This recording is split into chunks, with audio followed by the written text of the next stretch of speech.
So hello everyone, welcome to EduTap and welcome to today's mega revision series session where we are doing the part 4, that is the last part of economics, where we are going to discuss the MCQs as well as we are going to discuss the previous year questions. Okay, so some of the MCQs we are going to discuss from the rest of the topics that we have to do, like the fiscal policy, monetary policy and such, as well as we are also going to do the previous year questions, that what kind of questions have come in the previous years and how you have to resolve them, right? So this is the mega revision series that EduTap has brought for you for your preparation for the SEBI Grade A 2024, where we are solving the MCQs for the subjects so that you are able to get the idea that how much preparation you have done till now and how much further preparation you require, which topics you are very strong at and which topics you have to prepare more, right? So this is the mega revision series that is going to continue. Next subject that is going to start is costing, then commerce and accounts and such. You will continue with the preparation, you will continue with the MCQ series. Okay, so this is the mega revision series that is going to help you a lot to build your understanding, as well as this is going to help you in your preparation. Okay, so I hope I'm clearly audible and visible. Give me a thumbs up if everything is fine, and let's start with the session. Good evening Padmini, good evening Black Shadow and Sorish. So good evening everyone, and do subscribe to the YouTube channel if you are new to the channel, and join our Telegram channel for the PDF of this session. So you will get the PDF in the Telegram channel, and the link for the Telegram channel is provided in the description box below. So let's get started. I hope everything is fine, and this is the first question. Okay, so here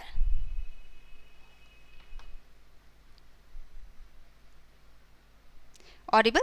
Okay, and I hope there is no background noise, there is no any kind of discrepancy or any kind of disruption that is coming.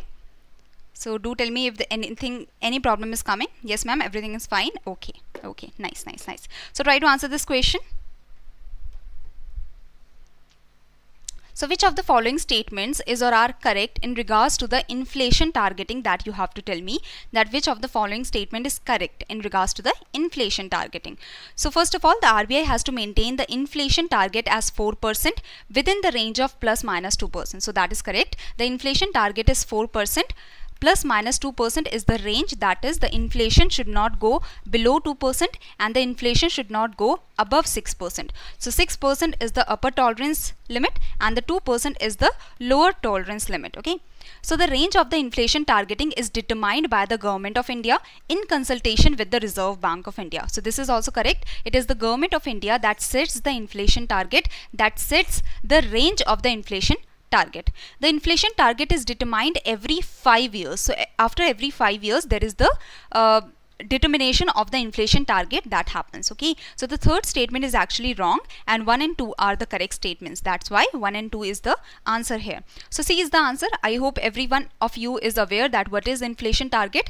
That is the CPI inflation target is set.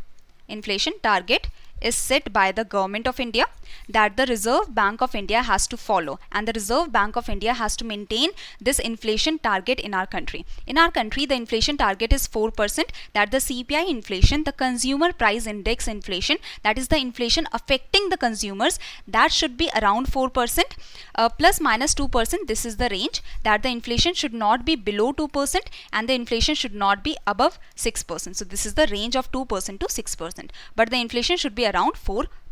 Okay, now coming to the next question, that is recent enough, there is an additional tool for the absorbing liquidity without any collateral as per the amended section 17 of the RBI Act. So what has happened, that there is a new tool that has been introduced. It is not so new, but as compared to the other tools we can say it is new.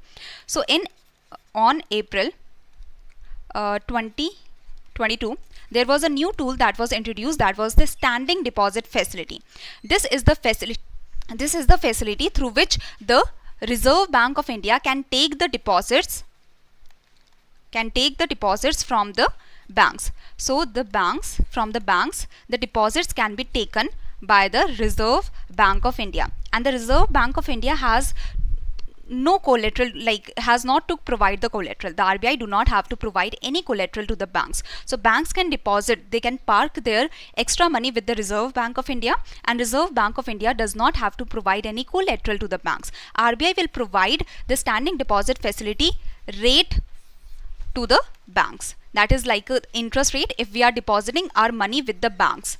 Let's say XYZ person is depositing their money with the banks. So the XYZ person will get interest from the banks. Similarly, if banks are depositing their money with the Reserve Bank of India, the banks will get the interest in the form of standing deposit facility rate. They will not, the RBI do not have to provide any collateral to the banks. Okay, so this is the idea. Yes, everyone is correct. That is, standing deposit facility is the additional tool for absorbing liquidity without RBI providing any collateral. Okay, so this is the idea regarding the SDF. It was introduced in April 2022. SDF is also a financial stability tool through which absorption of liquidity can be done by the Reserve Bank of India. Okay, so if there is too much money supply in the country, the RBI can absorb the liquidity through the standing deposit facility. So I hope this is clear. Now coming to the next question, that is, consider the following statements regarding the LAF facility, regarding the liquidity adjustment facility corridor, and you have to tell that which of the following statements are is or are correct. Okay, so try to answer this question. Easy question. If you know about the MSF, if you know about the SDF and the repo rate, so these questions will be easy for you. So try to answer these questions. Okay,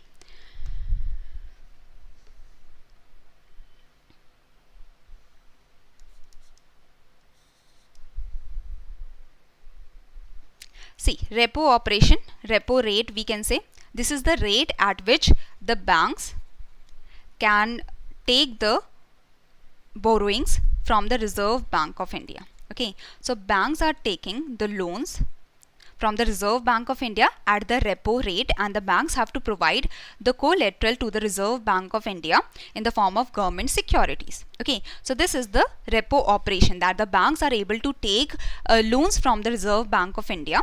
The banks are able to take the loan from the Reserve Bank of India, and the banks have to provide the collateral to the Reserve Bank of India. And the collateral, like we are giving collateral, our home, our land can be collateral, the gold can be collateral. So when the banks are taking the loan from the RBI, the collateral that the banks have to provide is the government securities. So this is repo rate. So through this, banks can access the liquidity through repo operation. Yes, banks can take the liquidity, can take the money supply through the repo operation. But standing deposit facility is not for accessing the liquidity. It is for absorbing the liquidity. It is for the absorption of the liquidity. That means the banks deposit their money with the Reserve Bank of India without providing, RBI does not provide any collateral to the banks. Okay, so the banks can deposit their money with the Reserve Bank of India, but the RBI will not provide any collateral to the banks, but RBI will provide a SDF rate. So through this SDF facility, through this standing deposit facility, the banks are not accessing the liquidity. They are providing their liquidity. They are depositing their liquidity. So this is not correct under the LAF. While surplus liquidity can be parked through the SDF, the surplus liquidity, that is, if the banks have this extra liquidity with themselves, they can deposit their extra liquidity with the Reserve Bank of India under the standing deposit facility. So remember this very clearly, that whenever the banks need to access the liquidity, they can access the liquidity from the RBI through the repo operation or through the marginal standing facility, where they can take extra money from the RBI at the extra charges. Okay, we will understand more about the MSF. There is a question in front of you in the next slides, so that's why I am leaving it here for now. So repo operation and MSF, through these operations, the banks can access the liquidity, can take the liquidity, and the SDF, standing deposit facility, through this facility the banks can park their surplus liquidity with the Reserve Bank of India. So this statement is actually wrong, because the surplus liquidity can be parked by the banks through the standing deposit facility. I hope this is clear. So the first statement cannot be correct, right? Now SDF is lower than the repo rate. SDF is lower than the repo rate by 0.25%. So that is correct. And the MSF marginal standing facility is higher than the repo rate by 0.25%. So this is also correct. So the liquidity adjustment facility corridor, in the floor it has the SDF rate, that is the least rate, bottom rate. Okay, so that is the lowest of the rate, and then in the middle you have the repo rate, and then at the top you have the marginal standing facility rate, that is the ceiling rate. So now I hope you know that if the repo rate is 6%, the SDF rate will be 5.75%, and if the repo rate is 6%, the MSF will be 0.25% higher, so MSF will be 6.25%. Okay, so I hope this idea is clear. So the SDF rate is actually the floor rate, it is the low rate, and the MSF rate, it is the ceiling rate, Okay, so in the LAF corridor, the SDF is the floor rate, MSF is the ceiling rate, and in the middle you have the repo rate. So first and third statements are actually incorrect, only the second statement is correct. So here the right answer is 2 only. Here, yes, very good, very good. Everyone has given the right answer, so E is the right answer here. Okay, now coming to the next question, that is a facility under which scheduled commercial banks, okay, it is the scheduled commercial banks that can borrow an additional one-day amount, or they can borrow the additional amount from the Reserve Bank of India. So the scheduled commercial banks are taking the loan, extra loan, we can say additional loan from the Reserve Bank of India up to a limit in the statutory liquidity ratio at a penal rate of interest. This is called what? So simply we know that under the repo rate, the banks can take the loans from the Reserve Bank of India, and the banks have to provide a collateral, and the banks have to provide this interest rate, that is repo rate. So when you are going to a bank, you are taking a loan from the bank, you have to provide the interest rate to the bank, as well as you have to provide the collateral to the bank. Similarly, when the banks are taking loan from the RBI, they have to provide collateral to the bank, as well as they have to pay interest, that is repo rate, to the RBI. Okay, to the RBI. Now there is repo rate. Now RBI does not have unlimited money to keep on giving to the banks, so that's why there is some limit on the repo rate. When the banks have used this limit, now still they want extra liquidity, and they are in the liquidity crisis kind of situation, they are in the emergency situation. So there is the marginal standing facility rate. This is the emergency kind of facility that the banks can take the loan from the Reserve Bank of India at this marginal facility rate, that is a penal rate of interest, that is higher than, as we have studied in the previous question, that the MSF rate is higher. The MSF rate, it is higher than the repo rate by 0.25%. So that's why this is a penal rate of interest that is higher than the repo rate by 0.25%. Now RBI is providing this extra loan to the banks at this MSF rate, and the banks have to provide the collateral to the RBI. Now banks are in the emergency kind of situation. So let's say they do not have the government securities to keep as collateral, and they do not have the money to buy the extra government securities. Then how they are going to keep this collateral?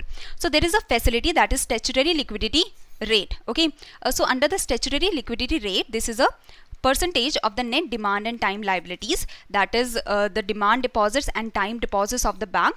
So net demand deposits and time deposits, out of this NDTL, out of this demand deposits and time deposits, the bank have to keep a percentage of the deposits with themselves in the form of cash, in the form of gold, or in the form of government securities. So the RBI has said that in the repo operations, you cannot use the government securities that are kept for the SLR. But in the MSF kind of facility, in this facility, in the marginal standing facility situation, as you are in the emergency, you can use the government securities that are kept in the SLR. Because you are in the emergency, you can use the SLR securities, these government securities, to keep as collateral, but till a limit only. Understood? So I hope this is clear. This is very much clear. So MSF is the facility that is provided by the Reserve Bank of India to the banks, so that if the banks are in the emergency kind of situation, they are in the liquidity crunch, they can take the extra loan from the Reserve Bank of India by providing the collateral to the Reserve Bank of India, that is the government securities, that is a part of statutory liquidity ratio. Okay, that is a facility that that is a rate that the banks have to keep with themselves. So from this, the government securities can be provided as collateral, and the banks will also have to pay the penal rate of interest that is higher than the repo rate by 0.25%, that is MSF. Okay, so you can read more about the marginal standing facility. When the banks have unanticipated liquidity shock, they require the extra money, they can take the loan from the Reserve Bank of India, and they can use their SLR securities, they can use their government securities in the statutory liquidity ratio to as the collateral to take extra loans. Okay, now coming to this next question. So statutory liquidity ratio, I hope you know that SLR is a percentage of the net demand and time liabilities that the banks have to keep with themselves in the form of gold, cash and government securities. Okay, so you are giving the demand deposits to the bank, you are giving the time deposits to the bank. So the net time deposits and the demand deposits that the bank has, out of this net amount, the banks have to keep a percentage with themselves. Otherwise, if they lend all the money out, if you go to the bank to ask your money, the bank will not have the money. So a percentage of the net demand and time deposits the bank have to keep with themselves in the liquid assets, in the cash, gold or government securities. I hope this is clear. Now if the bank is adopting, if the Reserve Bank of India is adopting the expansionary monetary policy. Expansionary monetary policy means RBI wants to increase the money supply in the economy.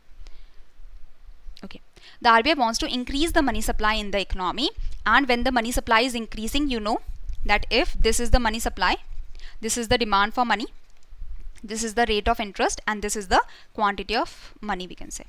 So if the money supply is increasing, what will happen to the rate of interest? Can anyone tell me? Now you know the liquidity preference theory, now you know the money market equilibrium. So can you tell me that if the money supply is increasing, if the expansionary monetary policy is happening, if the money supply is increasing in the economy, what will happen to the rate of interest? Anyone can tell me? What will happen to the rate of interest? Yes, very good. Only Sorish is able to answer. What about the others? So see, if the money supply is increasing in the economy, if the money supply is increasing in the economy, you know that the equilibrium in the money market, where the money supply is equal to, the new money supply is equal to the demand for money, is at the lower rate of interest. So if the money supply is increasing in the economy, the rate of interest will decrease in the economy, right? You're most welcome, Lekhraj, means a lot. Okay. So this is the idea. Expansionary monetary policy means money supply is increasing in the economy, expansion is happening in the money supply, and the rate of interest is decreasing in the economy. This will happen when you are cutting the statutory liquidity ratio. That means a percentage of net demand and time liabilities that the bank have to keep with themselves. So banks have to keep a percentage of NDTL with themselves.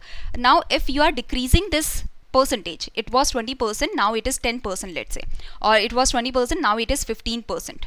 That means 20% of the money the banks had to keep with themselves, but now they only have to keep 15% of money with themselves. So extra 5% they have to lend. So this will increase the money supply in the economy. So when you are cutting the SLR, the banks have more money to lend. Similarly, when you are cutting the SDF rate, that is standing deposit facility rate, is decreasing. So when the interest rate is decreasing, would you want to save with the banks? No, you will not want to save, you will rather invest somewhere else. Okay, so when the interest rate is decreasing, you have less incentive to save. Similarly, when the standing deposit facility, that is the deposit rate at which the banks are depositing their money with the Reserve Bank of India, if the deposit rate is decreasing, banks will have less incentive to deposit with the RBI. So banks will rather lend to the customers at the higher rate. So that's why cut the SDF rate, cut the SLR rate. So this is correct, 1 and 3. Cut the repo rate, cut the repo rate. Because if repo rate is less, if the repo rate is less, that means the banks can take the loans from the RBI at lesser interest rate, at lesser repo rate. So the banks will charge, the customers are taking the loans from the banks, so the banks will charge less interest rate from the customers also. Okay, so in the interest rate, it is linked with the repo rate. If the repo rate is increasing, interest rate in the economy will increase. If the repo rate is decreasing, the interest rate in the economy will decrease. So decrease the repo rate so that the interest rate can decrease in the economy, and the money supply at the lesser interest rate, more people will take the loans, and the money supply will also increase in the economy. Okay, So this is the idea. So here you have to cut the repo rate, cut the SDF rate, cut the SLR. So here 1 and 3 is the right answer, C is the right answer. Okay. So here if the expansionary monetary policy is happening, increase the money supply and decrease the rate of interest. For that you have to cut the SLR, repo rate, the reverse repo rate or the standing deposit facility rate you have to decrease, the MSF rate you have to decrease. CRR is a percentage of NDTL that the banks have to keep with the Reserve Bank of India. I hope this much is clear. And the reverse repo rate, this is also a rate at which banks deposit their money with the Reserve Bank of India, but and the banks will get the reverse repo rate. Okay, banks are depositing their money with the RBI and the banks are getting this reverse repo rate, but in this reverse repo operation the RBI has to provide a collateral to the banks in the form of government securities if the banks are depositing their money with the RBI. Okay. So the difference between the reverse repo rate and the SDF is that in the reverse repo rate the RBI has to provide the collateral to the banks if the banks are depositing their money with the RBI. In the SDF, the RBI does not have to provide any collateral to the banks if the banks are depositing their money with the RBI. So both are the deposit facility, but in the reverse repo rate, collateral has to be provided by the RBI. In the SDF, no collateral has to be provided. So why the banks will deposit their money under SDF? Because the SDF rate is much higher as compared to the reverse repo rate. Okay. So in the expansionary monetary policy, when you want to increase the money supply, you want to decrease the interest rate, decrease the CRR, SLR, repo rate and these rates. And when contractionary monetary policy is happening, decrease the money supply, increase the interest rate. In this case, these rates have to be increased. Okay. So I hope this much is clear. Any confusion, anyone, you can ask me. Now coming to the next question. Yes, try to answer this question. Which of the following measures would result in an increase in the money supply in the economy? Okay, so how the money supply can increase in the economy? By increase the money supply in the economy by decreasing the rates, and which of these can be correct in this regards? Purchase of government securities from the public by the central bank. So if the central bank is purchasing the government securities from the public, that means the central bank is giving the money to the public.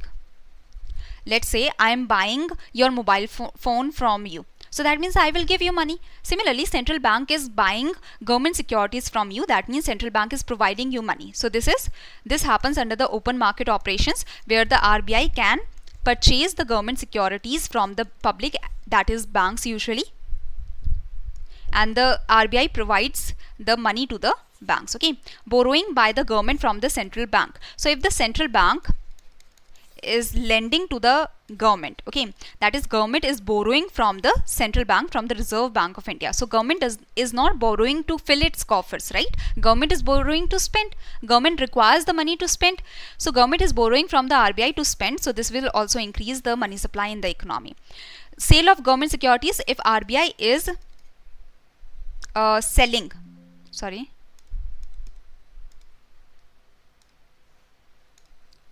if RBI is selling the government securities to the public, that means public will have to, or the banks will have to, usually the banks, okay, are there for this kind of activities. So banks will have to pay to the Reserve Bank of India. So this will actually decrease the money supply. So increase in the money supply will be because of the purchase of the government securities by the RBI or borrowing by the government from the central bank. So 1 and 2 seems correct here. Yes, A is the right answer here. Okay. Next is, which of the following are the features of expansionary fiscal policy? Think about this question very carefully and then try to answer this question. Okay.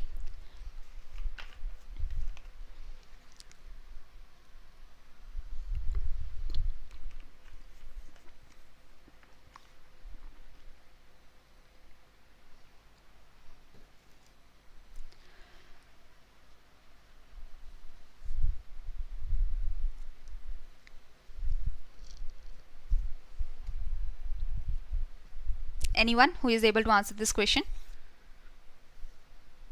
Okay, I am getting the answer E. Only one student is able to answer the question. Okay, so expansionary fiscal policy, first of all. Expansionary fiscal policy. Fiscal policy is the policy of the government, and the government can use the tools of government expenditure and the taxation. taxation, right? So if the government, expansionary fiscal policy means that the government is trying to expand the economy. The government is trying to boost the economy. So expansionary fiscal policy means it is the government policy where the government is trying to do the expansion of the economy. So government will increase its government expenditure, government will decrease the taxes, okay, or the government can decrease the taxes or not. Both of these actions are happening or one of these actions are happening. So let's say government is increasing the government expenditure. So aggregate demand, that is consumption plus investment plus government expenditure plus net exports. So government expenditure is increasing, that means aggregate demand will increase. Or if the taxes are decreasing, that means taxes are decreasing means this is income minus taxes, that is disposable income. So if taxes are decreasing, that means disposable income is increasing, and disposable income can be used for consumption or saving. That means if the disposable income is increasing, the consumption can increase. So if consumption is increasing, aggregate demand is increasing. So simply, if the government is adopting the expansionary fiscal policy, that means government wants to expand the economy, wants to boost the economic activities in the economy. So government will increase its expenditure or decrease the taxes, and when the government is increasing its expenditure, the aggregate demand will increase, or if the government is decreasing its taxes, the aggregate demand will increase. So when this fiscal policy is followed by the government, it usually cuts up on the aggregate demand. No, it actually increases the aggregate demand, and it actually, if the aggregate demand is increasing, let's say this is your aggregate supply, this is, sorry, it should be from 0. Okay, this is your aggregate demand. If the aggregate demand is increasing, this will increase the production in the economy. This will boost the economic activities. This will boost the economic activities. Okay, so the price, the production will increase, and if the production is increasing, if the output is increasing from Y to Y naught, the employment will also increase. So it is usually followed in the times of depression or recession, because usually in the cases of depression or recession, there is very low demand that is happening. There is very low demand that is present. So when there is contraction in the economy, low demand, low prices, low production that is happening, low output, low employment in the economy. So in this case, the government has to boost the government expenditure to increase the demand in the economy. Okay. So I hope this much is clear. To increase the demand. So this is correct. It leads to an increase in money supply. Yes. So government is increasing its government expenditure. That means the government is increasing the money supply in the economy. The government increases expenditure and reduces taxes. So yes, it is correct that it can happen that in the expansionary fiscal policy, the government is reducing its taxes and increasing the expenditure, and or. Okay. So this is second, third and fourth are correct. Second, third and fourth are correct. So I hope all of you were able to answer this question. So now coming to the next question, बिना graph के logically भी solve किया जा सकता है question. Absolutely correct. Just logically you can think about it. And then you can answer this question. But usually, see what happens that if you keep on drawing the diagrams now, what happens that it becomes habitual. It comes into your habit to draw the diagrams, and the diagrams become more clear to you. So that's why I'm trying to again and again draw the diagrams, so that it becomes in your habit that okay, this is the aggregate supply, this is the aggregate demand. Okay, so bring this in your habit also, for economics at least. Which of the following is or are not the components of the non-tax revenue receipts component of the Union Budget of India?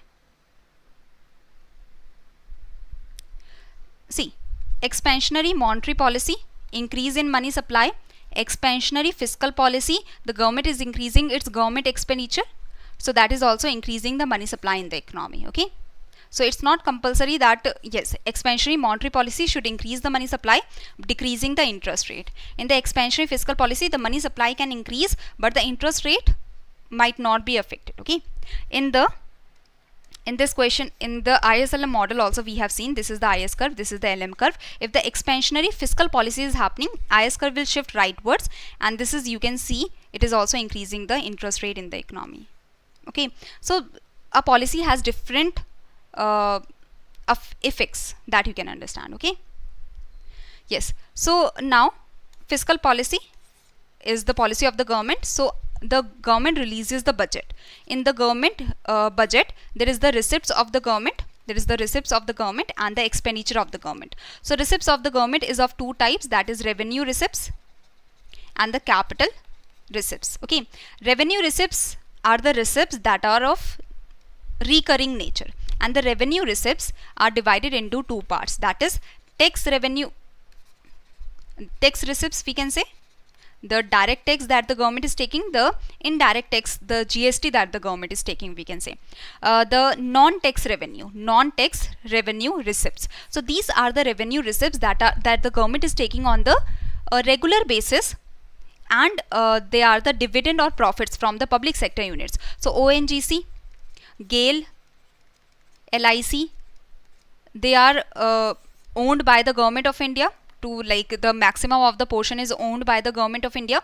So the ONGC, GAIL, LIC, the banks such as the SBI, such as the Reserve Bank of India has provided dividend to the government of India. Recently it was quite in news. So the dividends are provided by the public sector undertakings to the government. Okay, so this comes under, so this is the revenue of the government, this is the revenue of the government. The government is getting this money on the regular basis from the entities, from the government entities. So this is non-tax revenue receipt. Interest payments. Now the government has given the loan to different entities. So government is receiving the interest. The government is receiving the interest on that. Okay, grants received by the government, so this also comes under the revenue receipts. So simply the idea is revenue receipts includes all the regular kind of receipts that do not create any liability for the government. That means the government does not have to return this money, and it does not decrease any asset. So the revenue receipts are not increasing the liability of the government. A liability is something, the money that the government has to return. So government does not have to return the tax money. The government does not have to return the dividends or the interest payments, right? So the government is also not decreasing the asset in the revenue receipt.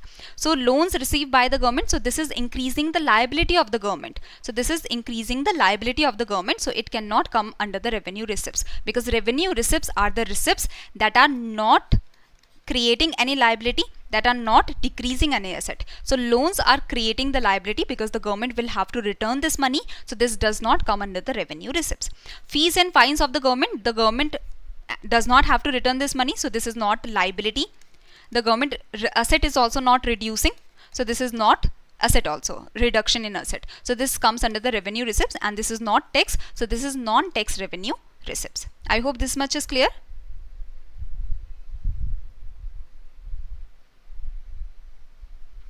Yes, that is correct, Nachiket. It is said in the demand pull inflation also. Demand pull inflation. In the demand pull inflation, we understood that with the increase in money supply, there is more money supply that is happening. So people have more money in their hands. When the people have more money in their hands, that is, they are increasing the demand. This is the logic behind the expansionary monetary policy, that the RBI follows the expansionary monetary policy to boost the economic activities. The expansionary monetary policy means money supply will increase. This will increase the demand in the economy. This will increase the production in the economy. That is how it is explained now. I hope this is clear now. Is it? Or any confusion is there? So expansionary monetary policy, the RBI is trying to increase the money supply in the economy so that it can boost the demand in the economy, so that the production can increase in the economy and the economic activities can be boosted. So this is expansionary monetary policy, where the money supply is increased to increase the demand, to increase the economic growth in the country. Understood? That's why it is said now, is expansionary monetary policy leads to the economic growth by increasing the demand. Clear? Okay. Revenue receipts neither reduces the assets. So revenue receipts, in the budget, the government is receiving the money. So in the budget that is released on in February, so government explains that from where the government is going to receive the money. So government can receive the money through the revenue receipts or the capital receipts. Revenue receipts are the tax revenue that the government is getting, and the non-tax revenue. Tax revenue, direct tax that the government is taking. Now all of this, instead of this, we have the GST. So direct tax is the income tax, corporation tax, such kind of tax that our government takes. Our government usually takes the income tax and the corporation tax. Indirect tax, in our country, the indirect tax is goods and services tax. That is the major indirect tax. Okay. So that is, in the tax form, the government can take the revenue receipts. Non-tax revenue receipts, that is interest receipts, profit, dividend, fees, fines, external grants, special taxes kind of thing. So these are the receipts that the government is taking. That is not tax, and these are the revenue receipts are usually regular in nature, that is not increasing the liability, that is not decreasing the asset.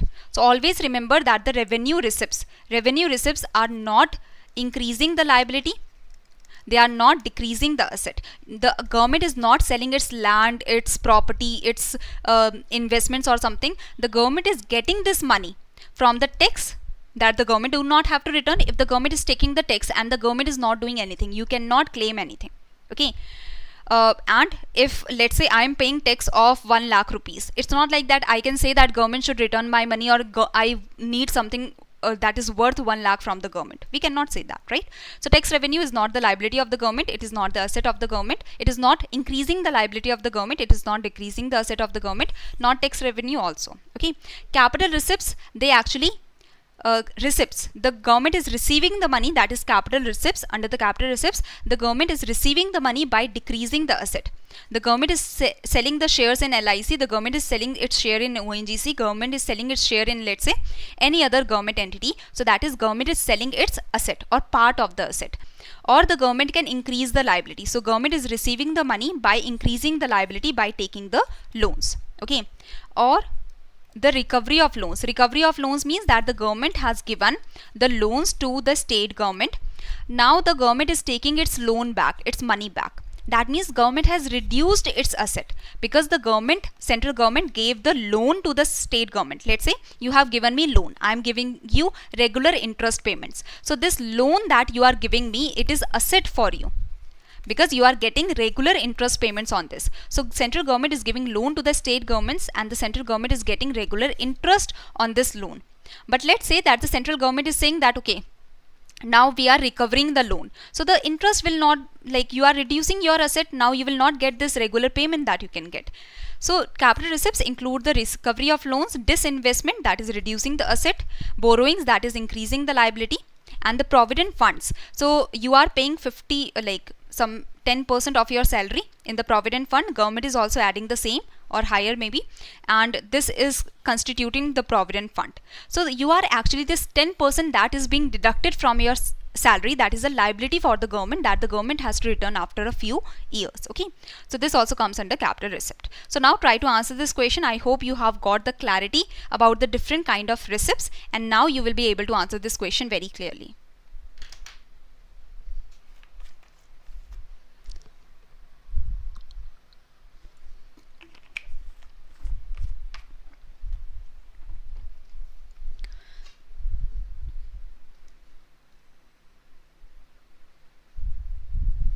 A. Okay.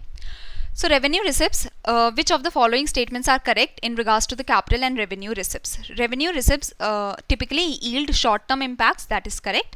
While capital receipts, they often result in longer-term effects on finances, because the loan, if the assets have been reduced, so that is having a long-term effect, as well as if liability is increased, so that is having a long-term effect. Revenue receipts are of repetitive nature, correct. Taxes are taken every year, the fees, fines are taken every day, we can say. So whereas capital receipts are non-recurring in nature, they are non-repetitive in nature. It doesn't, like, you do not know the set time when the government is going to do something. Okay, so government has said that we will do disinvestment, but it might happen in the coming year, it might happen in the coming month, we are not aware about that. So it is non-recurring in nature, it is not very repetitive. The government is not taking loans every day or every month or every year. Revenue receipts increase or decrease the value of assets or liabilities? No, the revenue receipts does not increase the liability, they do not decrease the assets. The capital receipts are the one that increase the liability.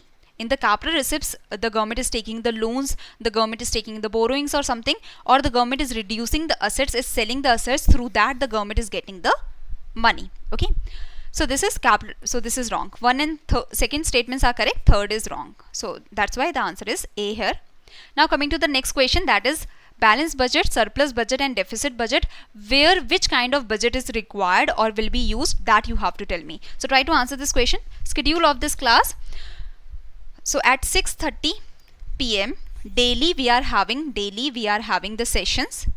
Okay, this is the mega revision series that is going on. So economic sessions, we have conducted 4 sessions for economics, in which we have taken 100 questions from the different chapters. Okay, after my economic sessions, your costing sessions are going to start, and after that your commerce and accounts sessions are going to start, and after that the sessions will continue with the other subjects, right?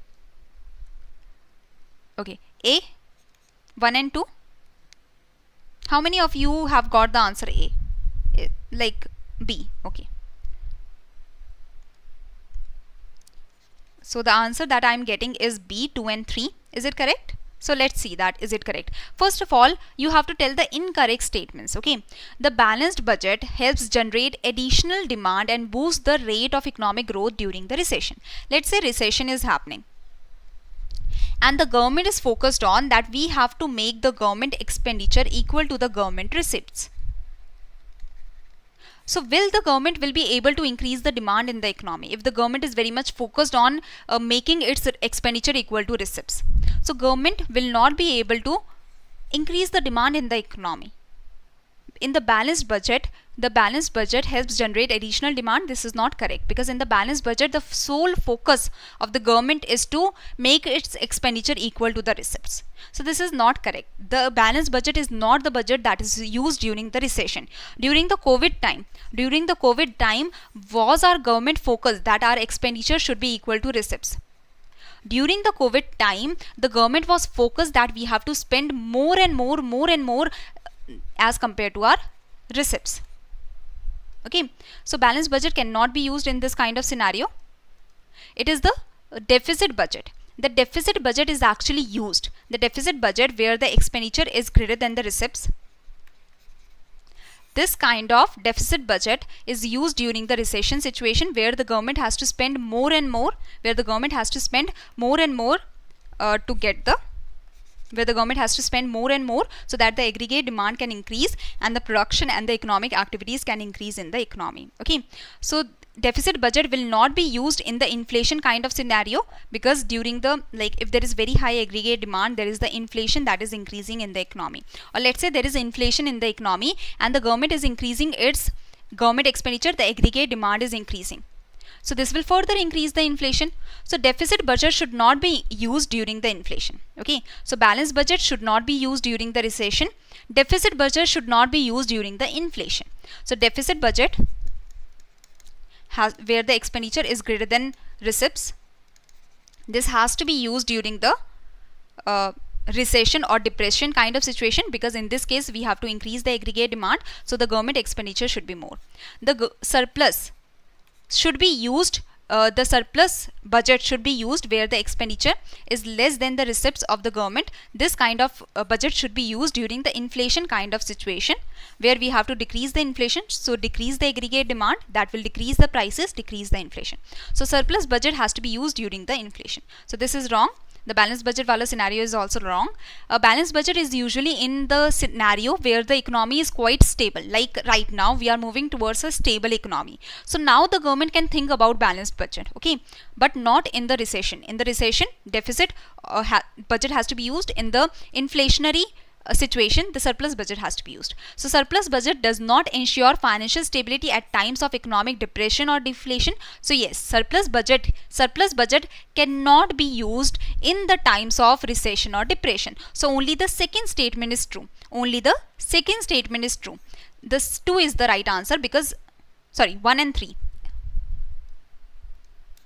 So only the second statement is true, but you have to tell the incorrect statement. So 1 and 3 is the right answer. The C is the right answer. I hope you are clear about this. Any confusion here? So first statement is wrong, third statement is wrong, only the second statement is correct. That's why the answer is 1 and 3 here. Okay.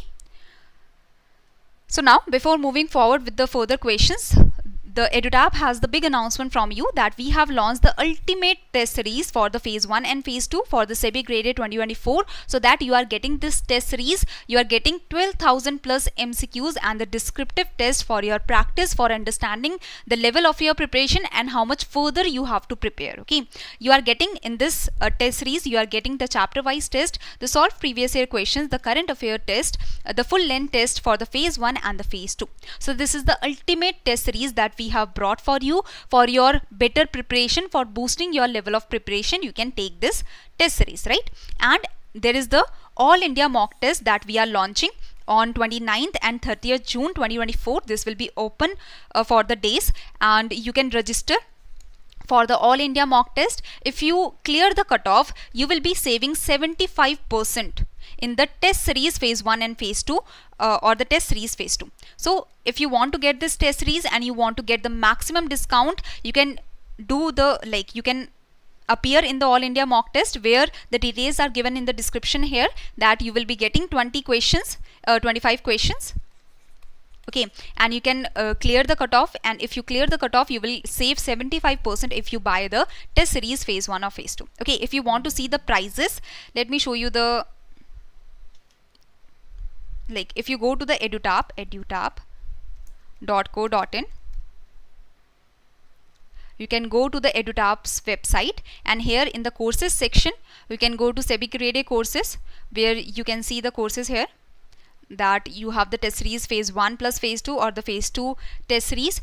So here you can see that right now flat 55% is going on, but if you attempt this All India mock test, you can save up to 75%. You can save 75% directly. Okay, for the test series, if you buy these test series, you will be saving this much. So All India mock test, this is so that more and more students that want to take the benefit of the test series, so that more and more students can take the benefit of the test series with the maximum of the discount. You can see that we have launched this All India mock test, and you can register for free. You can try the test for free. You will be solving the questions also, so that will be a good kind of situation for you also.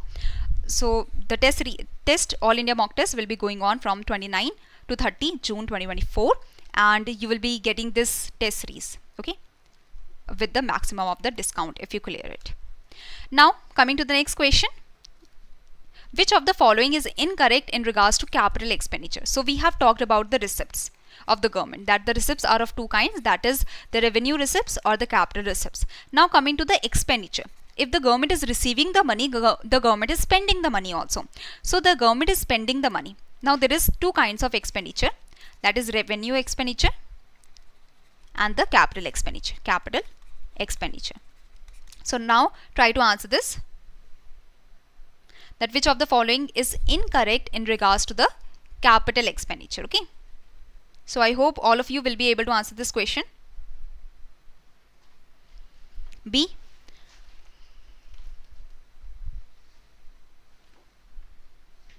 Which of the following statement is incorrect? In the capital expenditure, the government is increasing the asset, is it not?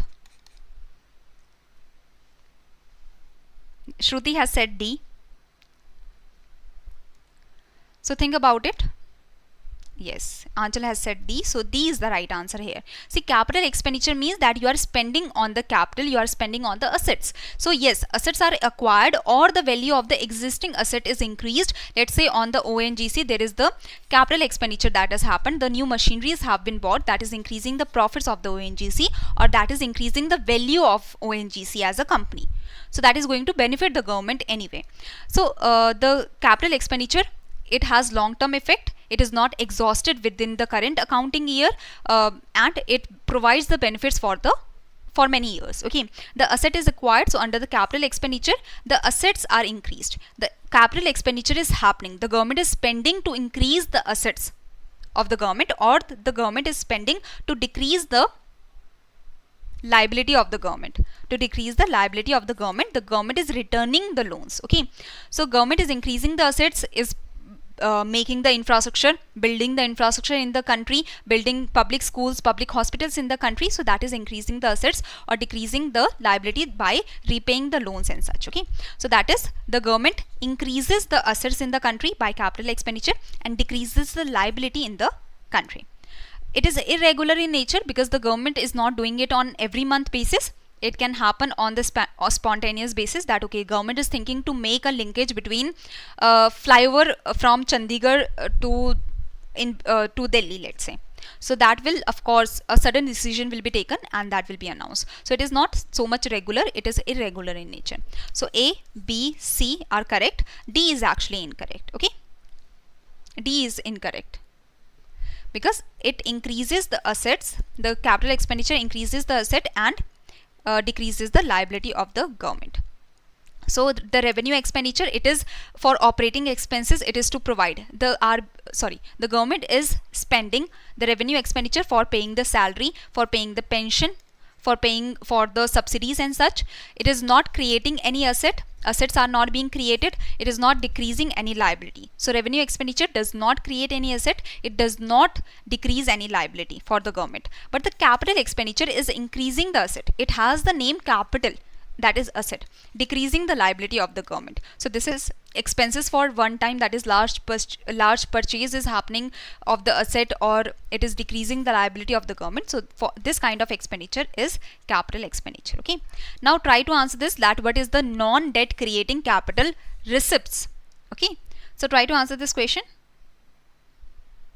So which of the following is the non-debt creating capital receipts?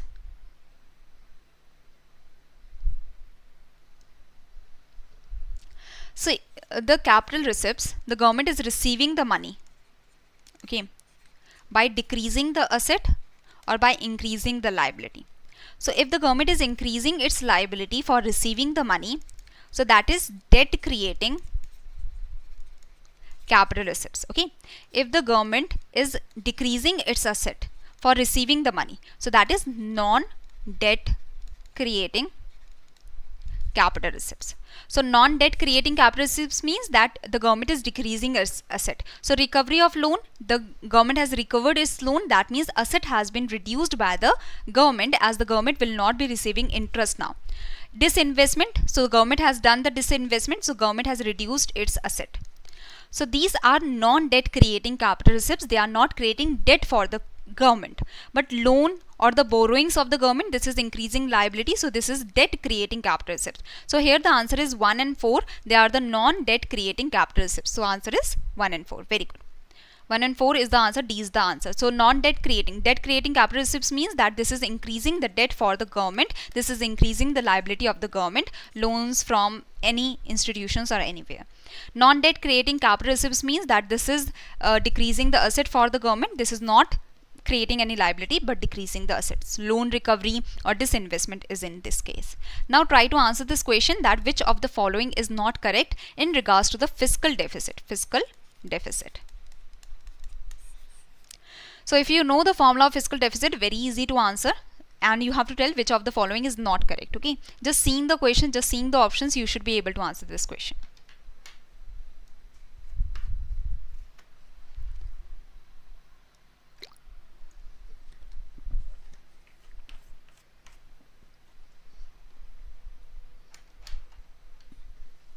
Yes, very good. So the B is the right answer here. What is the formula of fiscal deficit? First of all, the easiest of the formula of fiscal deficit is the total expenditure. Deficit means that the government is spending more than the receipts, right? So fiscal deficit means that the total expenditure of the government is greater than the total receipts of the government, excluding borrowing. So it is only excluding borrowing, it is not excluding disinvestment. So this is wrong. The total expenditure, the fiscal deficit formula is the total expenditure minus the total receipts excluding borrowing. Okay, so this is the formula of fiscal deficit. So total expenditure minus total receipts excluding borrowing, not the disinvestment. Now if we open up this formula, that is total expenditure is revenue expenditure plus capital expenditure minus total receipts. Now total receipts means revenue receipts plus capital receipts. Now capital receipts is of two types. What is the two types of capital receipts? Debt creating capital receipts and non-debt creating capital receipts. That means excluding borrowings means excluding the debt creating capital receipts. So that means you are only including the non-debt creating capital receipts, right? So revenue expenditure plus capital expenditure minus revenue receipts plus minus sign will be taken now.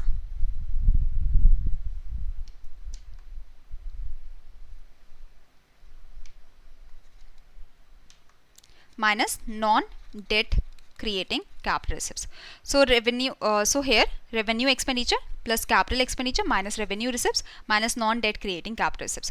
Now if you take revenue expenditure, do you know the formula of revenue deficit? Revenue deficit is that in the revenue account there is the deficit. So revenue expenditure minus revenue receipts. The revenue expenditure that is happening in the revenue segment. So revenue expenditure is greater than the revenue receipts. So revenue expenditure minus revenue receipts. Revenue expenditure minus revenue receipts is revenue deficit plus capital expenditure minus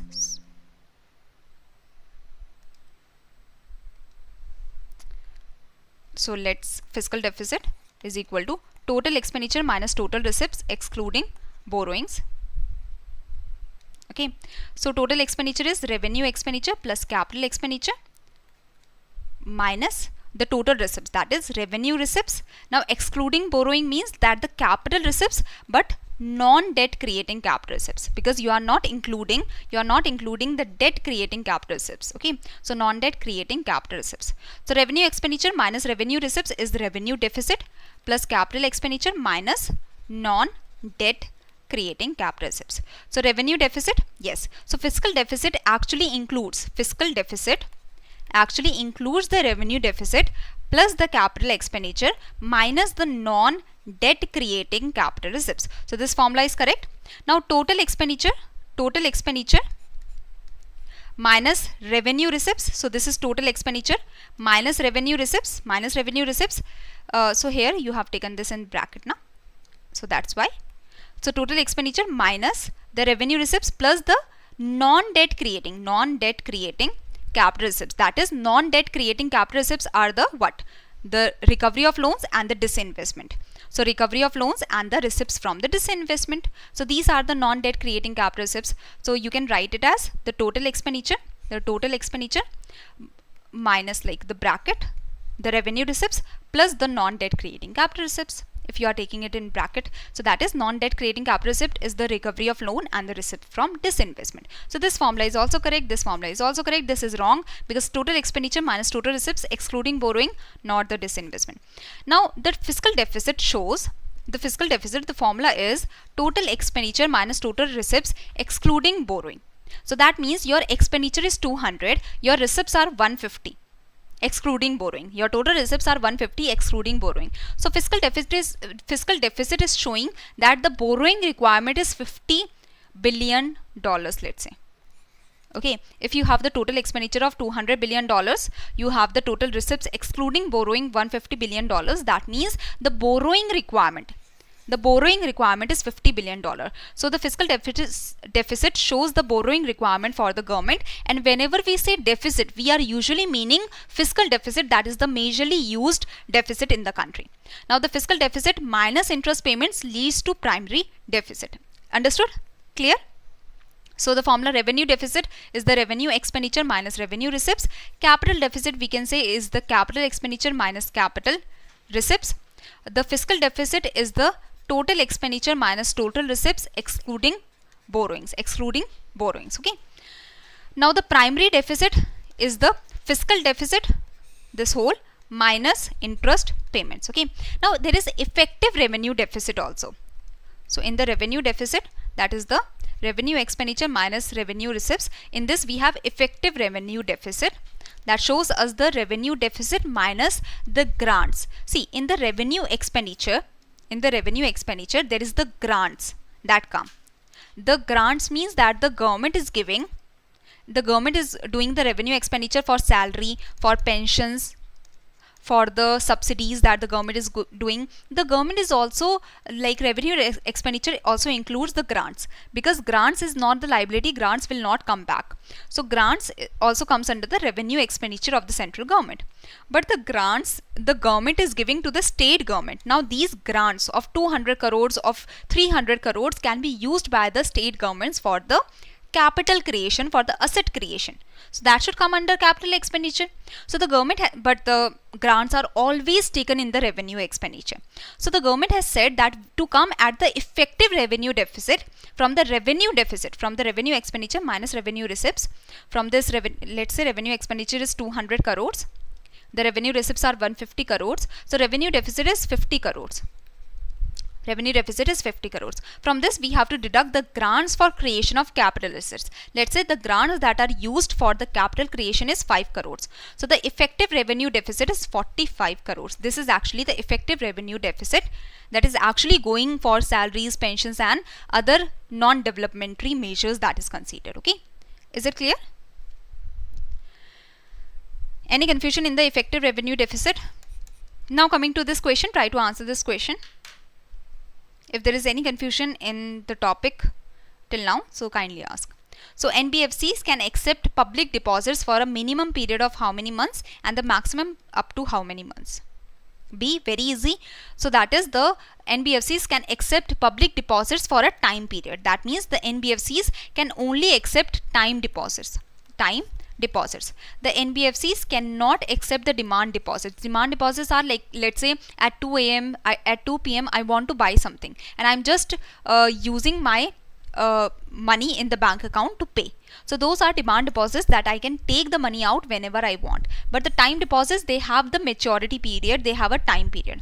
So NBFCs can only accept the time deposits that have some maturity period. But the NBFCs, they cannot accept the demand deposits. So NBFCs, if they are taking the public deposit, they can only take the public deposit for a minimum period of 12 months and the maximum period of 60 months. So this is the idea. Okay. Now minimum period of 12 months and maximum period of 60 months. Now coming to the next question on NBFCs. So we have started with the previous year questions. Okay. So these are the previous year questions that we are discussing now. So which of the following is not the characteristic of NBFCs?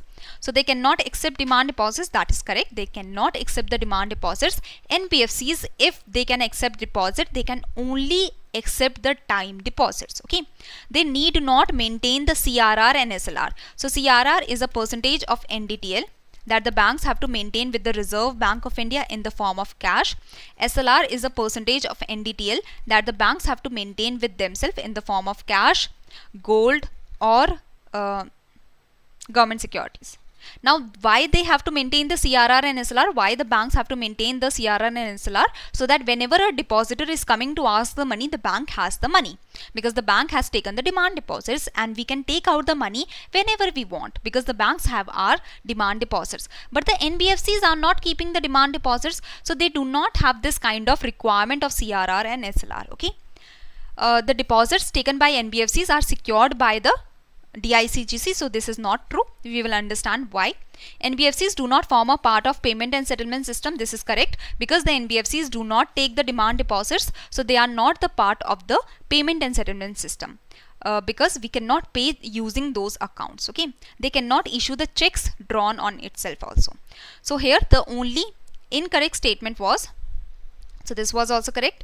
Only the incorrect statement was C, because the deposits taken by NBFCs are not secured by DICGC. So Deposit Insurance and Credit Guarantee Corporation only insures the money that we are keeping with the banks, that also up to the limit of 5 lakhs. Okay. So DICGC do not insure the money that we are depositing with the NBFCs. Now NBFC is a company registered under the Companies Act of 1956. Different NBFCs are there that do different business. Okay. So NBFC ICC investment and credit company is there, NBFC peer-to-peer lending, NBFC account aggregator, NBFC factor is there. So different NBFCs are there. Now coming to the next question. So a previous year question. I hope you will be able to answer this question. Try to do this. Option C. This one. Here in this, the deposits taken by NBFCs are not secured by the DICGC, or in some other question.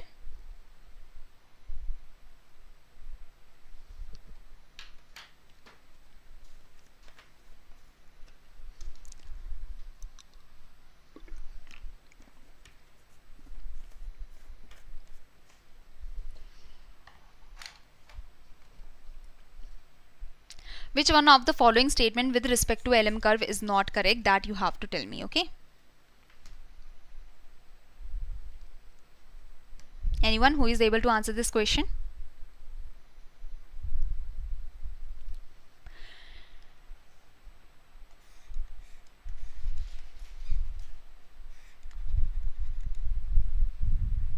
See? Okay, let's see. So LM curve shift to left when money demand is increased. So when money demand is increased, the rate of interest is increasing. So this is LM curve, rate of interest and level of income. So at the same level of income, if the rate of interest is increasing from here to, let's say, here, that means LM curve should shift leftwards, because at the same rate, at the same level of income, the rate of interest is increasing. So LM curve will shift leftwards. Okay, so yes, that is correct. If the money supply is increasing, this is the demand for money, the money supply is increasing, so the LM curve should shift rightwards, because at the same level of income, the rate of interest is decreasing. So yes, LM curve should shift rightwards when money supply is increased. Okay, high interest rate elasticity leads to steep LM curve. No, high income elasticity of demand for money and low interest elasticity for demand for money leads to steep LM curve. Okay, so LM curve is steep when there is low interest elasticity of the demand for money, So this we have discussed yesterday. We have discussed this very clearly. No, Ajinkya, this is not helpful for RBI grade B. The monetary policy, fiscal policy might be helpful, but not these core things. Okay. So this is the idea. LM curve shows the direct positive relationship between the rate of interest and level of income. That is correct. That there is, if the level of income is increasing, the rate of interest is also increasing. But if level of income is constant and then the rate of interest is increasing, there is leftward shift. If level of income is constant and then the rate of interest is decreasing, then there is the rightward shift. So this is the whole idea. And the LM curve is steep when there is the more elastic demand for money for the income, less elastic demand for money for the interest rate. So demand for money is less elastic with the rate of interest. Okay, the LM curve is flatter when there is high elasticity of the demand for money with respect to interest rate, and when there is low elasticity of demand for money with respect to level of income. So that is the idea. Okay, so then there is the flat LM curve. Now coming to the next question, if the producers bear the text, the elasticity of demand and supply will be what?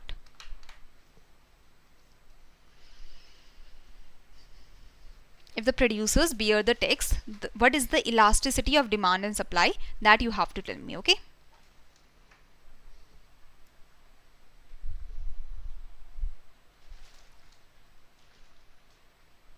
Simply, you have to understand one thing. If, let's say that the demand is more elastic and supply is less elastic. That means if, let's say, tax is increasing. Okay, let's say before rupees 5 was the tax, now rupees 10 is the tax. So who will pay this extra rupees 5? So if the supplier tries to increase the price, there will be huge decrease in the demand. So can the supplier increase the price? Can the supplier pass on this tax to the consumers? Yes or no? Yes or no? Supply is less elastic. Supplier cannot decrease its production, cannot decrease its supply, let's say. Okay, immediately. But the demand is very elastic. So if the supplier tries to increase the price for the consumers, the demand will decrease a lot. So supplier will lose a lot. There will be huge loss that will happen. So supplier cannot pass the burden of the tax. So producers bear the burden because the producers cannot pass the burden. Producers will not be able to pass the burden of the tax when there is elastic demand. When there is elastic demand and less elastic supply. Okay. So this is the case that the supply is less elastic. And the demand is more elastic. In this case, the supplier will have to bear the burden. Let's say that we are talking about cigarettes or alcohol. Now let's say that rupees 5 is the additional tax that has been imposed. Now who will bear the burden of the tax? The supplier or the consumer? Can you tell me that the supplier will bear the tax burden or the consumer? In this case, see, the consumers, they have got habitual of the cigarettes or alcohol. So the consumers' demand for these commodities is inelastic. They cannot change it very easily. Okay, while the supply is quite elastic. The supply cannot be can be changed, because alcohol can be sent to some other state, or it can be sent to for some other purpose. Okay, so supply is quite elastic because it is factory made good, and it can be like reduction of supply can happen. Okay, so in this case, who will bear the burden? Yes, they are addicted, so the consumers will bear the burden. Because why is the reason? So try to think why is the reason. So demand is inelastic. So when demand is inelastic and supply is elastic, supply can change, demand cannot change. In this case, the price will be increased, the consumers will have to bear the burden. As we have understood in the total revenue wala case, that when you have inelastic demand, the price can be increased. In this case, the total revenue will actually increase, or the suppliers will not have to bear the burden of the tax. And the price can increase easily in the case where the demand is inelastic. Where the demand is elastic, in this case the price cannot be increased, because as soon as you increase your price, a lot of demand you will lose. So when the demand is elastic, you cannot shift the elasticity to the consumers, to the price, so the producers will have to bear the tax. But when the demand is inelastic, in this case the consumers will have to bear the tax. So supply is more elastic than demand. So supply is elastic, demand is less elastic, or demand is inelastic. In this case, the consumers will have to, the buyers will have to bear the most of the tax burden. In the case where supply is inelastic and the demand is elastic, demand is very elastic, in this case suppliers, producers will have to bear the tax. I hope this is understandable. So inelastic supply and elastic demand, producers bear the tax. Any confusion here?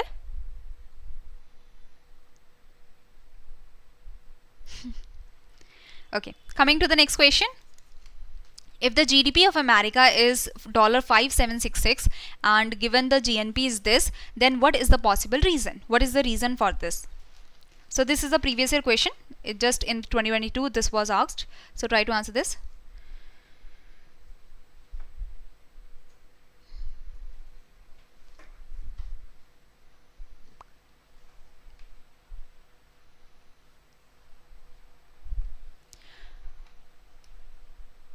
So GNP is equal to GDP plus net factor income from abroad. So if GDP is 5766, GNP is 5796. So that means GNP is greater than the GDP. That means there is some positive net factor income from abroad. So there is A is the answer here. Very easy. Next question. Find the incorrect option regarding the elasticity of commodities. Okay. The demand can be unitary elastic, where the percentage change in price is equal to percentage change in demand. Okay, so there is unitary elastic 1. Price elasticity of demand is 1.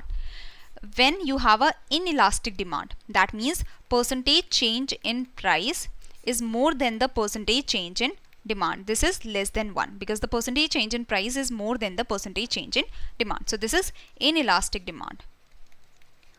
Now this is elastic demand. Elastic demand means percentage change in price is less than the percentage change in demand. So this is greater than 1. Okay. So this is the case. Now salt has perfectly elastic demand. Is it true? No, it cannot be true. Why? Because salt is a necessary good that has less substitutes. Perfectly elastic means that as soon as, let's say, salt prices are increasing to by 0.0001, then the salt demand will decrease to a lot. So price elasticity of demand tells that if the percentage change in price is happening, there is a huge percentage change in demand. That means if the price is increasing by 0.00001% also, the demand, if the price is increasing by 0.001%, the demand will decrease by a lot, by infinite. So this cannot happen in the case of salt, because salt has less substitutes. Salt is a necessary commodity. So a small change in the prices of salt will not affect the demand of salt much. So that's why the salt has inelastic demand. The salt has inelastic demand. Okay. The life-saving drugs have perfectly inelastic demand. So salt has inelastic demand, but the prescribed medicines actually, or the life-saving drugs we can say, the life-saving drugs that do not have the substitute, life-saving drugs that do not have the substitute. So say if it is a necessary good, if it has less substitutes, it has a inelastic demand, but if it has no substitute, if it is very essential and it has no substitute, then it has perfectly inelastic demand, that whatever the change in the price, to an extent the demand cannot change. So whatever the percentage change in price, there is 0% change in demand. So that is equal to perfectly, price elasticity of demand is equal to 0. That means perfectly inelastic demand. Okay.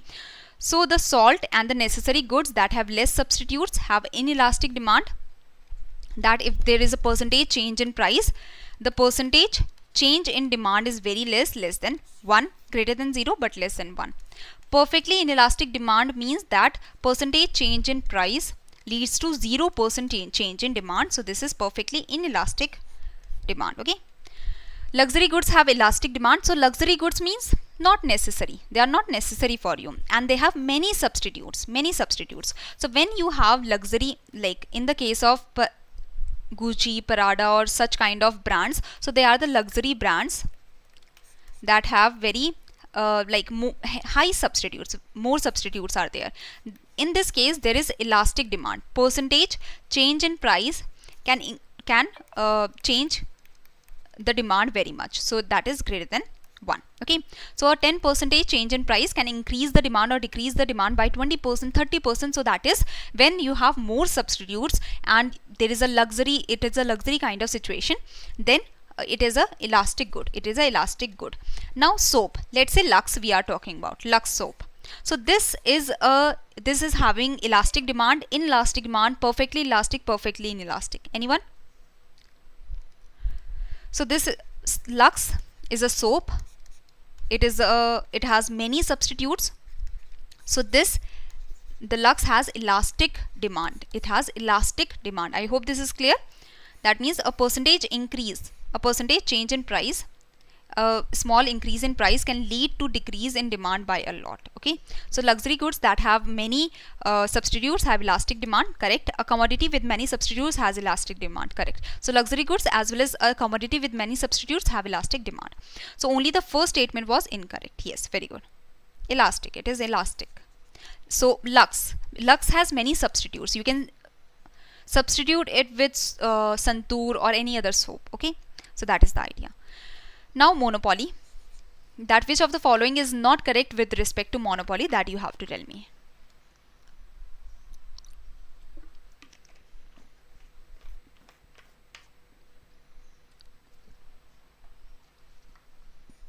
I guess Vikhyat, you are confusing luxury goods and the Veblen goods. In the case of Veblen goods, they do not have the elastic demand, but the luxury goods have the elastic demand. I hope it is clear. See, Veblen goods are like Mona Lisa painting. If its price is higher, the demand will be higher. So Veblen goods, they are the kind of, they are not luxury goods, but they are the Veblen goods. So when the price is high, the demand will be high. So they do not follow the law of demand actually. So Veblen goods are such kind of goods that when the price is very, very high, so let's say there is only 5 paintings that have been made in the world, you can understand that how much, if the painting is of no use also, how much of the bidding will happen for those paintings, just because they are limiting in number. So those are the Veblen goods. If the price is high, the demand will be high for them. Okay, so do not confuse the Veblen goods with the luxury goods. Luxury goods are like this cars, they have many substitutes, the Gucci bag or such kind of luxury bags and such. Okay, now which of the following is not correct with respect to monopoly? Yes, a bilateral monopoly means, see, bilateral monopoly means there is monopoly as well as there is monopsony. There is monopoly and there is monopsony. Monopoly means there is one seller, and monopsony means that there is one buyer. So when there is one seller and one buyer, when one seller and one buyer, there is bilateral monopoly. Okay, monopoly can lead to higher equilibrium price and lower equilibrium quantity, generating a larger welfare for the monopolist than under the perfect competition. Yes, under the perfect competition the firms cannot change their price, but under the monopoly the monopolist can change its price. This is the monopolist curve, this is the demand curve. That is, if the monopolist increases its price, the demand will decrease, but the monopolist has the option to increase the price. The monopolist has this option to increase the price. Monopolies have a downward sloping demand curve, so that is correct. If the monopolist wants to increase the price, the monopolist can increase the price, but the demand for sure will decrease. There is a restriction of entry and exit. There is restriction for the entry of new firms. Yes, that's why the monopoly is able to maintain its position, right? Monopoly promotes perfect knowledge of prices and technology. Monopoly will not want to share its technology and will not provide perfect knowledge of the cost and the prices. Okay, so this is incorrect. It is usually in the perfect competition that there is perfect knowledge of the prices and the technology. Okay, so that is not like perfect competition is the utopian world. Monopoly is the opposite of the European world. Okay, so E is the correct answer here. That was not correct with regard to the monopoly. Now if you have to tell me that this is like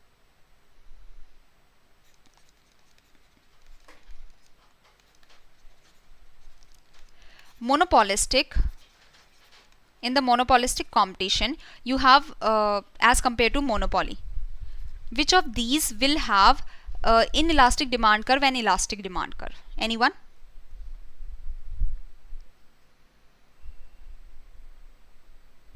Soap, see, soap in total we can say that it has it is necessary, but when we are talking about a single brand, it has many substitutes.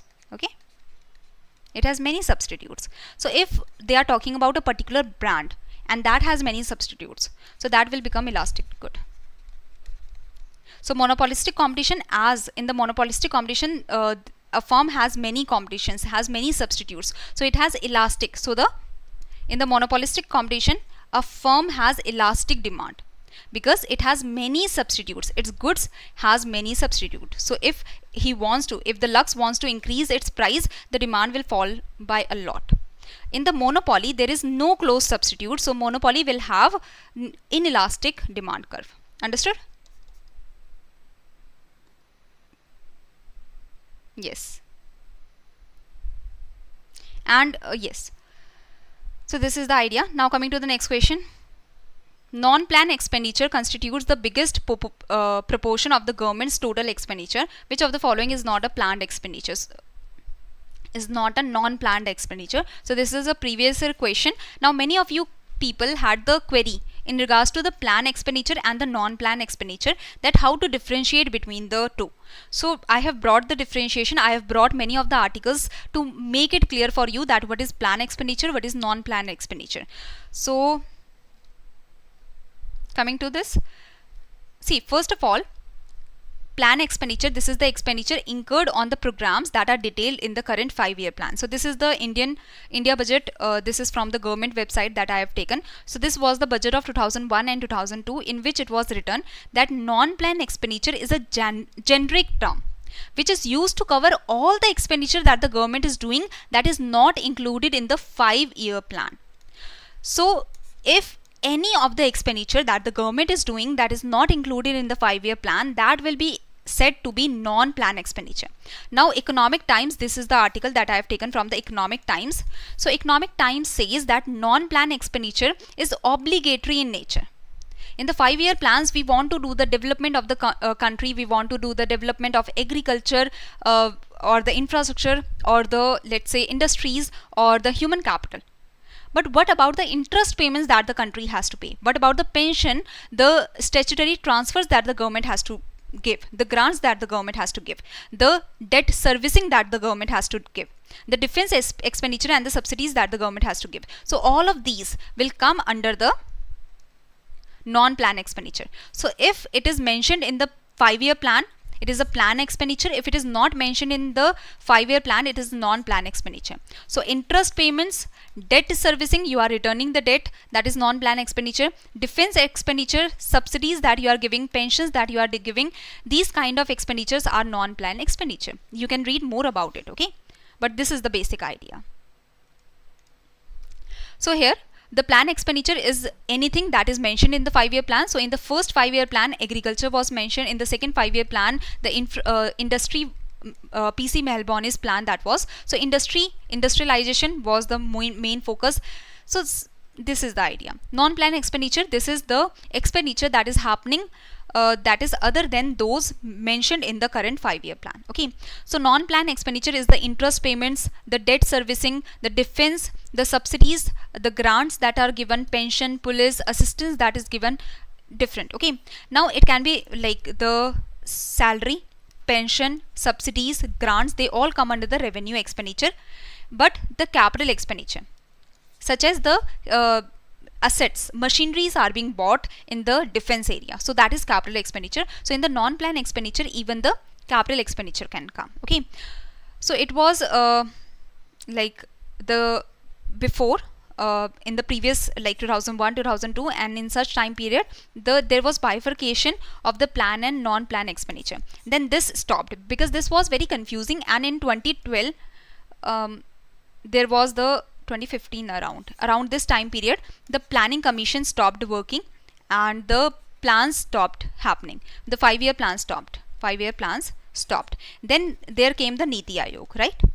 So now we do not follow the 5-year plans. So that's why this bifurcation of plan and non-plan expenditure also stopped. Okay, this time period might be dicey, 2012 to 2015, something around that. But the plan and non-plan expenditure, this stopped, and the bifurcation started as capital and the revenue expenditure.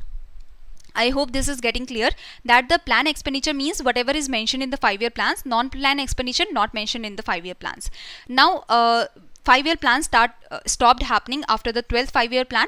After the 12th 5-year plan, there was no 5-year plans that was followed. So the government thought that we cannot follow this plan and non-plan expenditure, so we will bifurcate the expenditure on the basis of revenue expenditure and capital expenditure. Okay, so basically a major part of the non-plan expenditure is obligatory in nature.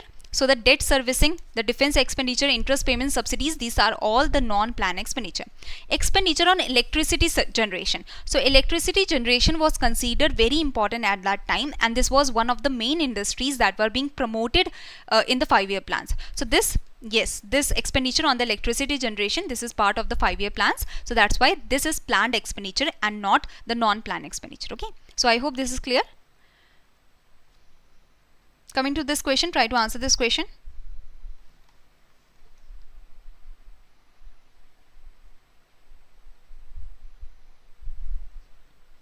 So the Niti Aayog was founded on 1st January 2015, and the Planning Commission stopped working before that, and the Niti Aayog was founded on 1st January 2015. Okay,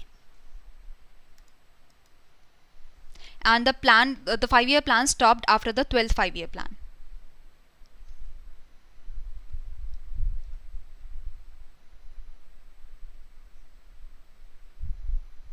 So try to answer this question now. A, very good. Monetary base is what? Monetary base is the reserve money, we can say, or the high powered money that is actually issued by the Reserve Bank of India. So currency in circulation, that is currency that the public has plus the reserves that the bank has. Not reserves, we can say, but the money that the banks are holding with themselves. So currency in circulation means the currency that is in the economy, the physical currency that is in the economy. So that is currency with the public. We have the 500 rupee note or 200 rupee note plus the currency with public plus the money that the bank has, okay, in the form of statutory liquidity ratio, the cash that the bank has. So this is currency in circulation plus the bankers deposit with the RBI in the form of CRR, cash reserve ratio. Okay, so this is the cash, this is the actual money that is printed by the Reserve Bank of India.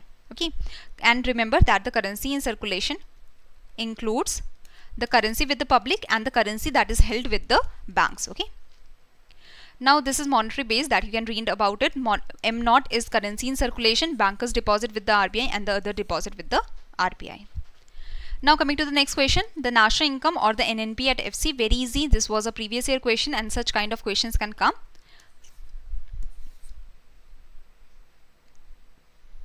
Yes. So NNP at FC is equal to GNP at MP, gross to net minus depreciation, national no change, market price to factor cost. So from the market to factory, you are going from to deduct the indirect taxes, add the subsidies, because from the market you are going to the factory. So simply the answer is A. Yes, very good. So NNP at FC from GDP, not GDP, sorry, GNP, right? Yes, GNP. Okay, so it is GNP at MP. GNP at MP. So gross to net, deduct depreciation, market price to factor cost, deduct the indirect taxes and add the subsidies. Okay, so depreciation is also known as the consumption of fixed capital. So the answer is 4017. Yes. Coming to the next question. So which of the following statement is incorrect in regards to the Phillips curve? So Phillips curve we have just discussed in the previous session. So try to answer this question. So Phillips curve states that inflation and unemployment have an inverse relationship. So this is correct, that actually Phillips curve originally states that there is inverse relationship, there is trade-off between the inflation rate and the unemployment rate. The downward sloping Phillips curve is generally held to be valid only in the short run. So yes, the adaptive expectation theory has agreed that the short run Phillips curve is downward sloping, and this the other economists also follow that the downward sloping Phillips curve is actually true for the short run. In the long run, the Phillips curve is considered to be vertical at the natural rate of unemployment. Okay. So high inflation and high unemployment are because of stagflation, due to which the theory of Phillips curve actually broke down, and the Phillips curve is said to be shifting in the long run because of the high inflation and high unemployment coming together. So this is the condition of stagflation. High inflation, high unemployment, stagnation plus inflation. So that is stagflation. Okay. Now coming to the last question for today. Try to answer this question.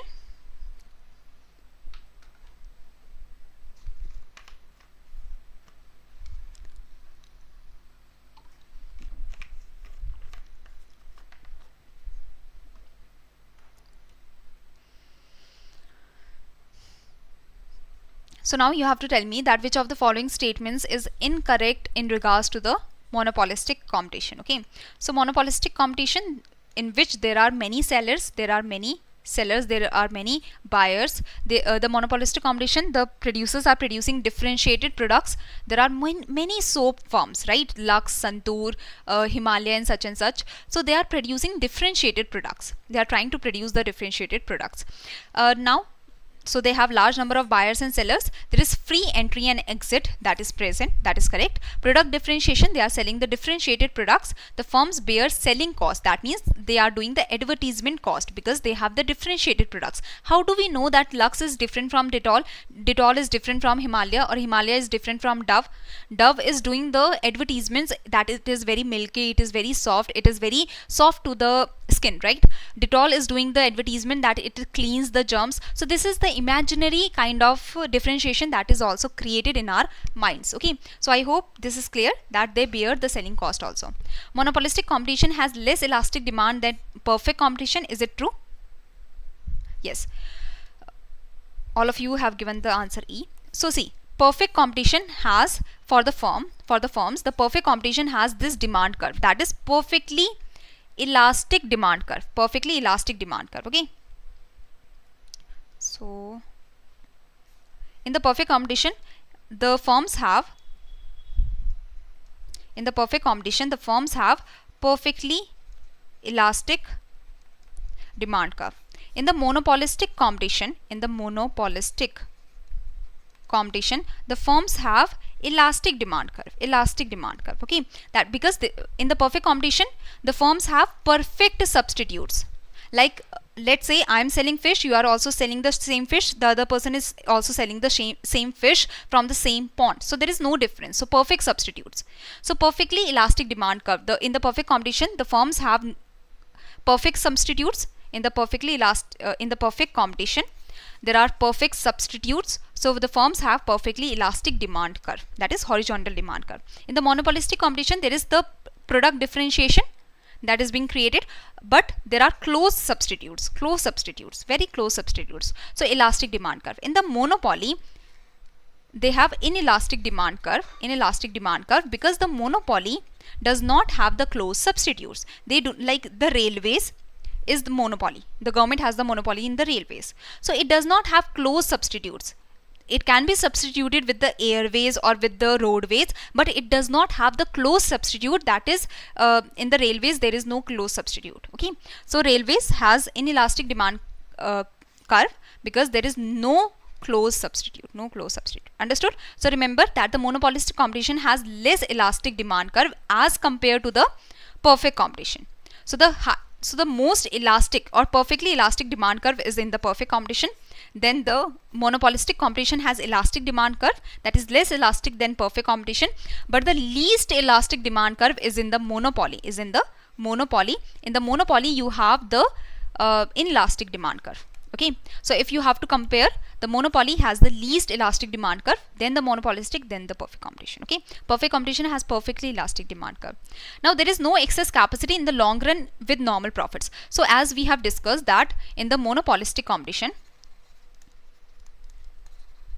there is free entry and exit that can happen. So you can understand that if there is supernormal profits that are happening in the short run to the Lux, Santur, they are having supernormal profits. So the other producers will see that, okay, other firms in the other markets, in the other industries will see that in the soap industry there is supernormal profits.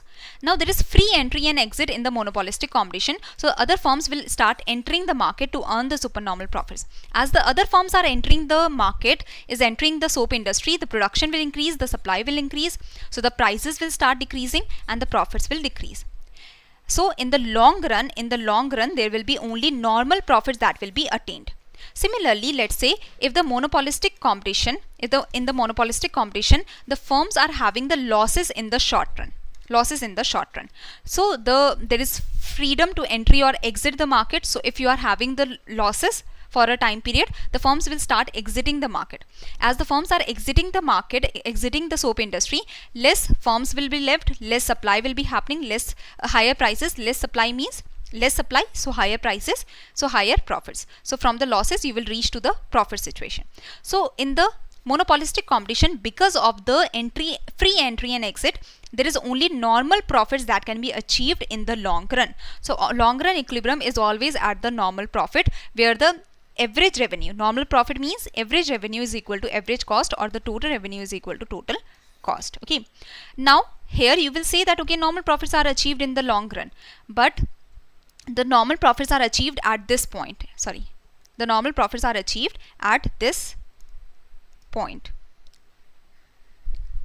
What is the problem with this point? Now MC cuts the average cost at the minimum of the average cost. That means the minimum of the average cost is this. That means the monopolistic firm is not able to reach to the minimum of the average cost.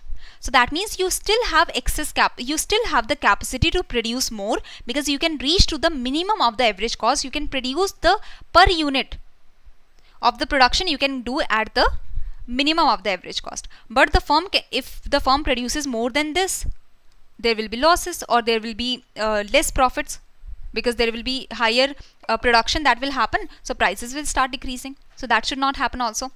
So in the monopolistic competition, at the normal profit, there is excess capacity, because you can increase your production to reach to the minimum of the average cost. But in the monopolistic competition, you should not, because you will be making the losses. In the perfect competition, in the long run, there is normal profits, and here you can see that average cost is at the equilibrium.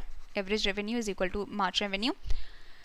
So average cost is equal to at the equilibrium point. At this level, the average cost is being cut by the marginal cost, and the marginal cost cuts the average cost at the minimum of the average cost. So you are at the minimum of the average cost. So only in the perfect competition you are at the normal profits in the long run, as well as you are also at the minimum of the average cost. Okay, so this is it for today. I hope you enjoyed the session, and so there were 100 questions nearly that we have discussed for the economics, and I hope you have enjoyed these sessions, you have learned something from these sessions, and you are taking something valuable from these sessions.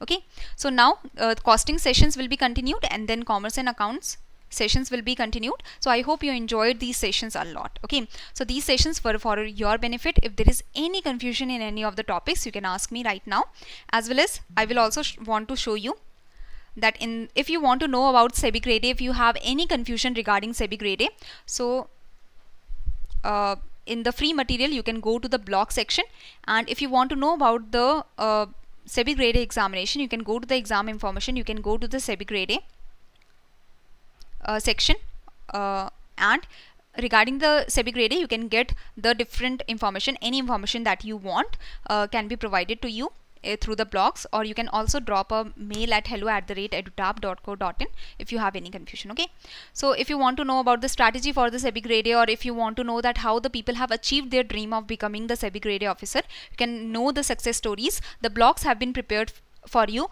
to make you more aware about the examination, right? As well as at the end of the page, you can go to, like in the blog session, at the end of the page there is join our Telegram channel. So in the Telegram channel you will be getting the PDF of the session. Okay, so this is it from my side. I hope you enjoyed the session. Thank you very much, and do tell me in the comment section that how many marks you have got out of 25. I hope you have got good marks, so do tell me that how many marks you have got out of 25, and I hope you enjoyed the sessions.